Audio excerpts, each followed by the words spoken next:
Good morning, agents! Welcome to Mission Vlogs. I'm Agent Mon, and may bagong mission tayo is to review this Anta running shoes. So agents, bakit Anta? Anta is one of the fastest growing brands hindi lang sa Manila but all the world, internationally. Kasi actually, nakuha rin nila si Kyrie para maging brand ambassador nila. Unang-una nila si Klay Thompson, so dami na. Silang mga players sa NBA, si Gordon Hayward, and other players pa, may mga international players pa sila in Asia, nagsa-sponsor ng mga clinics, program, mga jersey, Mission Vlogs, at yung mga iba-ibang mga programs nila. Tapos ang dami nagpa-pop up na stores like in Cubao, yung bagong nila store doon sa bagong mall ng Cubao sa Araneta, sa Trinoma, Mega Mall, at alat pa. And ito galing Olympic Village. Thank you Olympic Village for this one, Anta. So, i-review natin bakit Anta.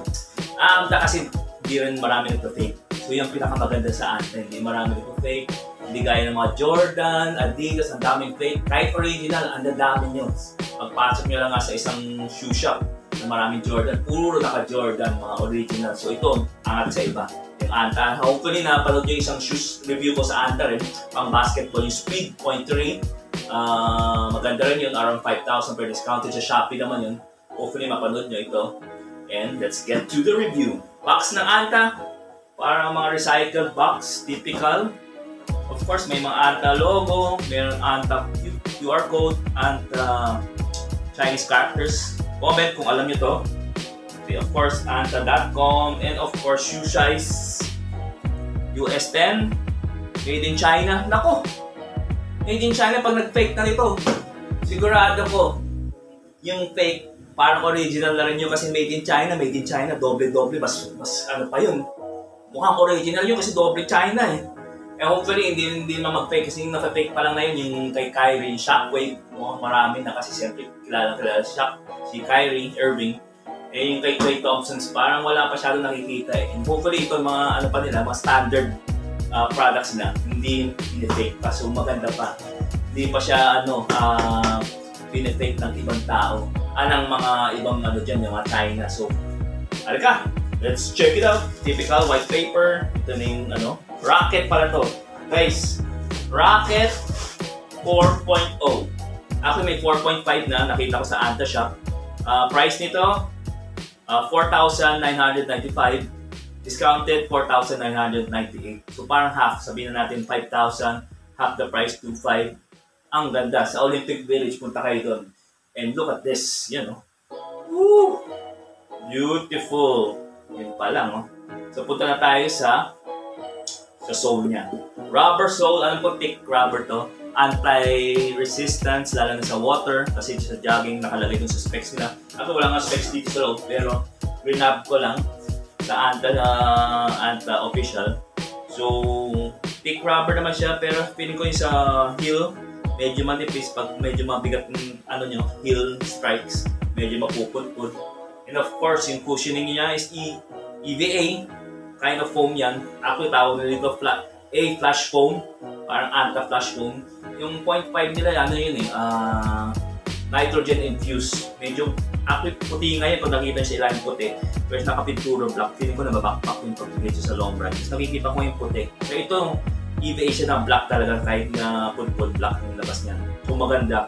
So kaiba ng nitrogen, medyo softer, parang bounce ng Adidas. Pero feeling ko ito rin, maganda ang pagkagawa ng EVA nila, Lampot to. So kung ma-break in lang to, konting lakad-lakad, jogging, lalambot rin ito, parang nitrogen infused. Yung feeling ko maganda pagkagawa ng EVA nila. Depende rin sa manufacturer. So yung balance of yung rubber, yung paano na in-infuse with maybe air or nitrogen, yun nga. So feeling ko ang very comfy. Plus meron silang torsion, TPU, this plastic, para sa side lateral, and of course pang propel. Ang flash foam nag-absorb ng shocks ng impact daw, and it propels you. Parang energy return. So yung bounce niya maganda, energy return. Plus yung help ng torsion plate. Ito torsion plate. Maiba yung mga signature brand nila, mga carbon plate. Kaya ito, TPU hard plastic lang. Pero maganda. Ano siya, gradient. Orange to yellow. So actually, akit tayo sa upper niya. Upper is mesh lang. Yan, nakikita nyo mesh. Hopefully makita nyo to orange to yellow. Ang ganda. Sa loob. Inner mesh lang. Yung parang color. Parang same ng logo niya. Orange to yellow. Plus, meron siyang heat welded parang plastic over the mesh. Yan. And even the lace hole. Yan. Tapos ang pinakamaganda dito, compared sa 0.5 to 0.4, ano siya, reflectorized. So, hopefully makita nyo. Tapos may parang texture yung plastic niya. So, yung sa 0.5 parang ano lang tela lang na tinahi. Mas maganda to. Tapos yung tang, ano lang siya, parang breathable. So, feel ko breathable to. Very breathable. Mainit. And actually yung ano niya, ito yung parang logo nila for weather. Parang rain resistant. So, pag umuulan, hindi basta-basta papasok yung ulan. And anti-slip siya sa basa. So, pasok tayo sa loob, sa sole. Tignan natin ito, natanggal ko na. Ang ano niya, yun po, foam. Ano pala niya, inner sole niya, parang ganyan. Lining. Hindi siya makapal, pero mukhang siya, conform sa foot nyo. So, malambot siya. Bibigyan ng extra comfort. Plus yung lining sa loob, foam siya yellow yan. Hopefully makita niyo yellow. May butas dyan kita yung A-flush foam. So actually ito yung A-flush foam. Ito yung A-flush foam.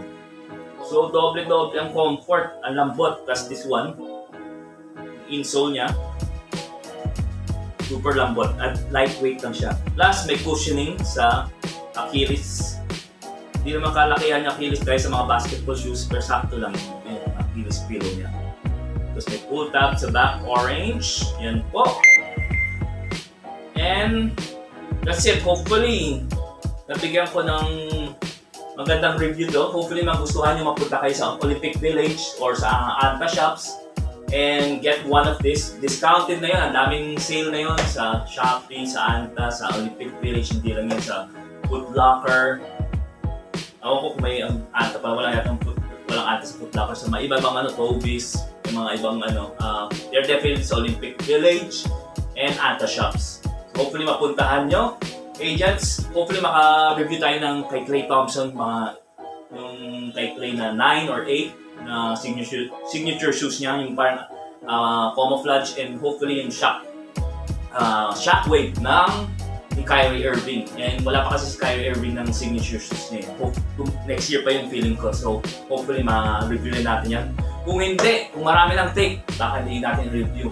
Kasi mapangit pag marami ng take, kahit nang gumagaya, gaya ng mga China, alam mo naman, magre-review na lang tayo, mga batang 80s, baka Grosby. Kung alam niyo yung Grosby shoes, yung mga dating suot pa ni Jaworski at mga Alvin Patrimonio ba, yun, yung mga KP, yun, siguradong wala nagpe-take yun. So hopefully sa Cubao meron yun madaanan ko mag-vlog ako doon, and hopefully makakuha tayo yung shoes, ma-review natin. Pero, hopefully nagustuhan nyo yung Anta Rocket Point 4. Go out and get one. May iba pang kulay pa pala to. May parang green. Alam ko parang orange na upper mesh. So lagay ko lang dito. So hopefully magustuhan nyo. Before that, please subscribe, like, comment kung anong gusto nyo i-review natin or ang mission. And thank the Lord for our lives and for our blessings. And you know it. Hang loose. Catch you soon, agents. Peace!